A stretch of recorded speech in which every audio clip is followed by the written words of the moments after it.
아무 일도 일어나지 않았는데 가슴은 답답하고 머릿속은 쉴 새 없이 만약에를 되뇌입니다. 만약에 내가 놓친 게 있으면 어떡하지? 만약에 내일 무슨 일이 생기면 어쩌지? 그 생각에 잠겨 또 불안한 마음으로 하루가 흘러갑니다. 혹시 당신도 그런가요? 걱정은 인간의 보편적인 본능입니다. 심리학자들은 걱정을 이렇게 정의하죠. 다가올 미래에 대한 부정적인 생각. 이는 우리 뇌가 생존을 위해 선택했던 설계된 방식입니다. 사이언티픽 아메리칸에 따르면 적당한 걱정은 위험을 미리 감지하고 행동하게 만드는 유익한 심리 메커니즘입니다. 하지만 문제는 그 걱정이 우리 삶 전체를 잠식하기 시작할 때입니다. 사실 당신이 지금 하고 있는 걱정은 대부분 현실이 아닌 상상일 겁니다. 그 상상은 종종 과장되어서 우리를 실제보다 더 무기력하게 만듭니다. 그래서 우리는 다음과 같은 질문을 한번 살펴볼 필요가 있습니다. 왜 우리는 쉽게 걱정에 사로잡힐까? 왜 우리는 스스로를 걱정으로 괴롭히는 걸까? 이 반복을 멈출 수 있는 방법은 없을까? 심리학, 뇌과학, 철학의 통찰을 통해 걱정이라는 감정의 본질을 파헤쳐 보겠습니다. 이 영상이 맞춰질 때쯤 당신은 걱정의 실체를 알게 될 겁니다. 그리고 그 걱정을 건강하게 다룰 수 있는 힘과 방법을 발견하게 될 겁니다. 이제 우리의 걱정 많은 뇌를 함께 들여다보겠습니다. 하루에도 수십 번씩 머릿속을 맴도는 생각들, 괜찮을까? 망하지는 않을까? 이게 맞는 걸까? 이런 건 어느 날 갑자기 생긴 게 아닙니다. 걱정은 바로 진화의 산물입니다. 심리학자들은 말합니다. 걱정은 단순한 불안이 아니라 미래의 위험을 대비하기 위해 뇌가 준비해온 생존 메커니즘이라고요.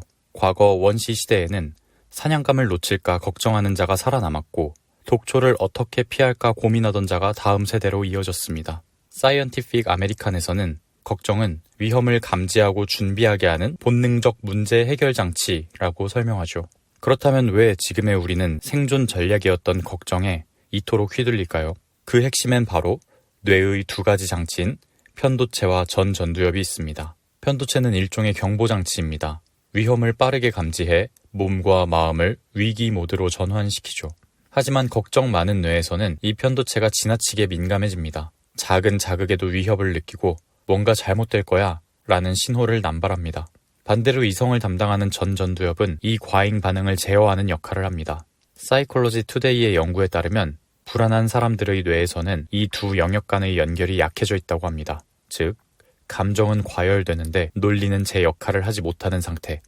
이것이 우리가 작은 일에도 크게 걱정하는 이유입니다.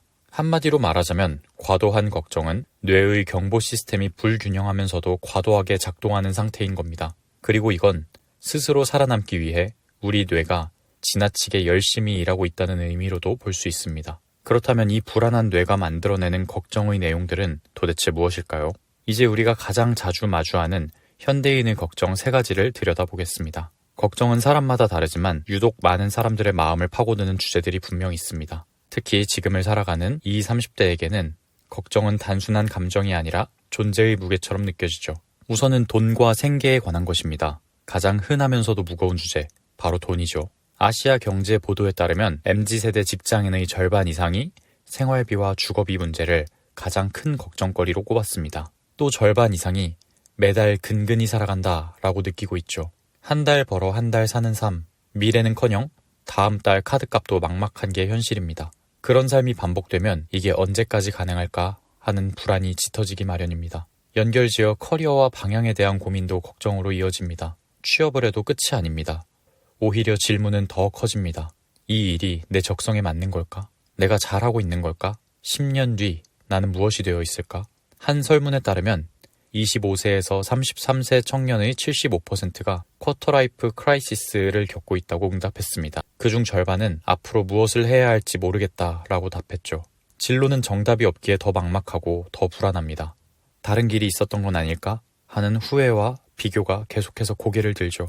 마지막으로는 관계와 비교에 대한 걱정이 있습니다. SNS를 켜면 누군가는 결혼하고 누군가는 승진하고 누군가는 유럽 어디에서 웃고 있습니다. 그걸 보며 우리는 스스로에게 묻습니다. 나는 왜 아직 여기일까? 브로디어의 심리 분석에 따르면 과도한 사회적 비교는 자존감 저하와 가면 증후군까지 유발한다고 합니다. 저들에 비하면 내 인생은 아무것도 아니야 라는 생각이 내면 깊은 곳에 자리 잡는 것이죠.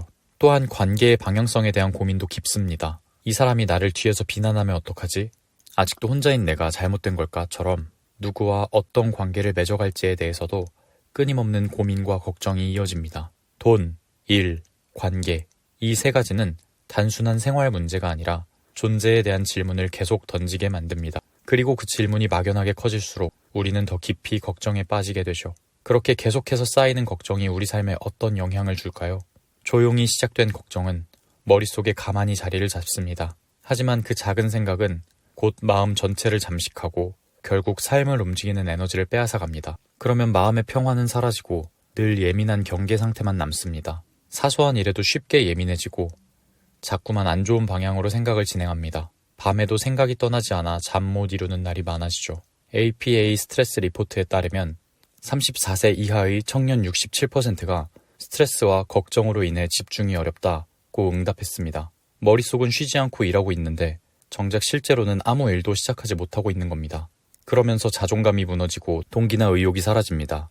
내가 잘못될 것 같아. 또 실수하면 어쩌지? 이런 생각이 들면 새로운 도전을 시작하기도 전에 멈추고 말게 됩니다. 사이콜로지 투데이는 걱정이 뇌의 해마를 위축시키고 과거의 실패 기억만 활성화시킨다고 전합니다. 결국 우리는 실패한 기억 속에서만 나를 바라보게 되는 겁니다. 이건 마음의 문제로 끝나지 않습니다. 걱정이 깊어질수록 우리 몸도 명확한 영향을 받게 됩니다. 사이언티픽 아메리칸의 연구에 따르면 만성적인 걱정은 스트레스 호르몬을 과도하게 분비시켜 수면장애, 면역력 저하, 심혈관 질환의 위험을 높인다고 합니다. 걱정이 병을 만든다는 말은 결코 과장이 아닌 겁니다. 이렇듯 걱정은 머리에서 시작해서 마음을 흔들고 결국 몸까지 상하게 만드는 총체적인 침투자가 됩니다. 그래서 우리는 더 이상 걱정을 단순한 기분으로 다뤄서는 안 됩니다. 이제는 걱정을 진지하게 마주하고 구체적으로 다스리는 전략이 필요합니다. 이는 막연한 감정이 아니기에 막연한 위로로는 다스릴 수 없습니다. 걱정을 다스리기 위해선 삶을 바라보는 관점, 그리고 행동의 루틴 자체가 달라질 필요가 있습니다. 지금부터 당장 시도할 수 있는 전략들을 소개해드리겠습니다. 첫 번째로, 통제 가능한 것에만 집중해야 합니다. 에픽테토스는 말했습니다. 바꿀 수 없는 것은 걱정하지 말라. 우리는 너무 많은 에너지를 내가 어찌할 수 없는 것들을 쓰고 있습니다. 타인의 생각, 미래의 결과, 혹은 이미 지난 일들 같은 것에 말이죠. 이때 필요한 건 구분입니다. 내가 지금 컨트롤할 수 있는 것에만 집중하고 나머지는 내려놓는 겁니다. 예를 들어 발표 결과가 걱정된다면 결과 자체보다 준비와 연습에 집중하는 겁니다. 결과와 반응은 당신의 통제 바깥에 있습니다. 이 단순한 구분이 걱정의 상당수를 덜어줄 수 있습니다.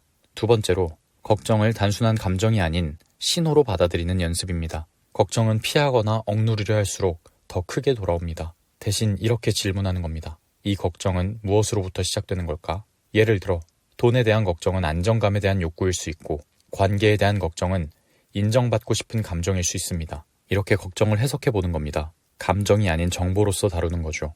그 순간 걱정은 나를 괴롭히는 감정이 아니라 나를 이해하도록 도와주는 힌트가 됩니다. 세 번째는 만약에에서 끝나는 게 아니라 그렇다면 나는 어떻게 해야 하지? 라고 질문을 이어가는 겁니다. 걱정은 늘 이렇게 시작하죠. 만약에 망하면 어떡하지? 만약에 실수하면? 만약에 나 혼자면? 이런 질문은 끝이 없습니다. 그리고 아무것도 하지 못하게 만듭니다.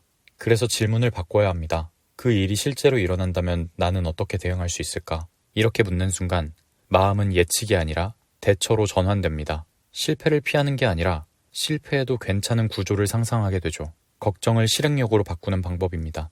걱정은 누구나 하는 자연스러운 작용이고 삶을 향한 진지한 태도에서 비롯된 감정입니다. 하지만 그 걱정이 당신을 붙잡고 놓아주지 않는 것, 그래서 다음으로 나아갈 수 없게 되는 것이 문제이지요.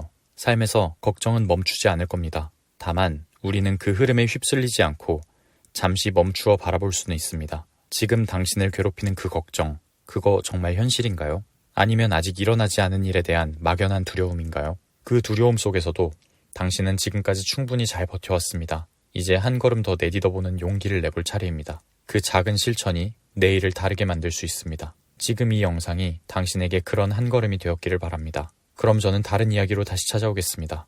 영상이 도움되셨다면 구독과 좋아요로 응원해 주시기를 부탁드립니다. 당신의 더 나은 내일을 응원합니다. 고맙습니다.